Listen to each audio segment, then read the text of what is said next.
অবস্থা যেমনই হোক, পকেটে যদি না থাকে টাকা, তবুও কোনো কিছুতে না করেনি সে ছিল আমার বাবা। আমার ড্রেস থেকে শুরু করে পায়ের জুতা পর্যন্ত আমার সব শখ আহ্লাদ পূরণ করেছিল। নিজে হাওয়াই চটি আর ছেঁড়া ফাটা সেলাই করা জামা পরে জীবনের সব কিছু দিয়ে আমাকে সাজিয়ে দিয়েছিল যে সে ছিলেন আমার বাবা।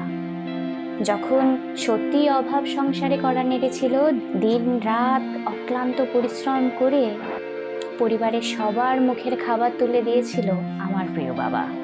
যে পুরুষটি তোমাকে পড়াশোনা শিখিয়ে মানুষের মতো মানুষ যাতে হও তার জন্য প্রাণপণ দিয়েছিল, সেই মানুষটা ছিলেন আমার বাবা। জীবনে সফলতার পথে যে পুরুষটি গায়ে রক্ত জল করে তোমাকে বড় কোনো পদে প্রতিষ্ঠিত করেছেন, এই সকল কিছুর পিছনে এক পরিশ্রমী পুরুষের ভূমিকা ছিল। আমাদের সকল সন্তানের জীবনে সেই মানুষটা হলেন আমাদের সকলের বাবা। যে পুরুষটার কাছে সমস্ত সমস্যার কথা বললে কোনো কিছু না ভেবে যে পুরুষটি তোমার হাতটা শক্ত করে ধরে রাখে, যে কোনো পরিস্থিতিতে বটবৃক্ষের মতো তোমার সকল বিপদ থেকে আগলে রাখে, নিজে সকল কিছু মোকাবেলা করে, সেই মানুষটি আর কেউ নয়, সে হলেন আমাদের বাবা।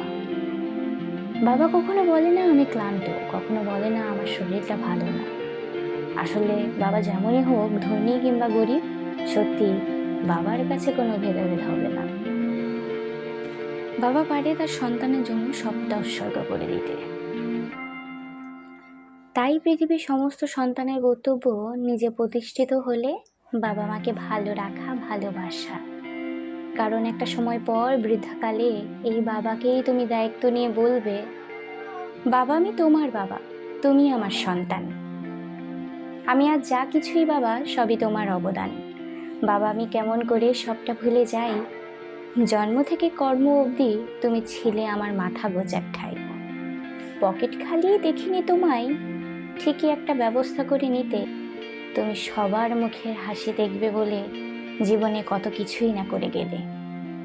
বাবা তুমি আশীর্বাদ করো জীবনে হতে পারি যেন তোমার মতো পরিশ্রমী বীর বলবান। সত্যিই জীবনে আসল হিরো তুমি, আমি গর্বিত বাবা, আমি তোমার সন্তান।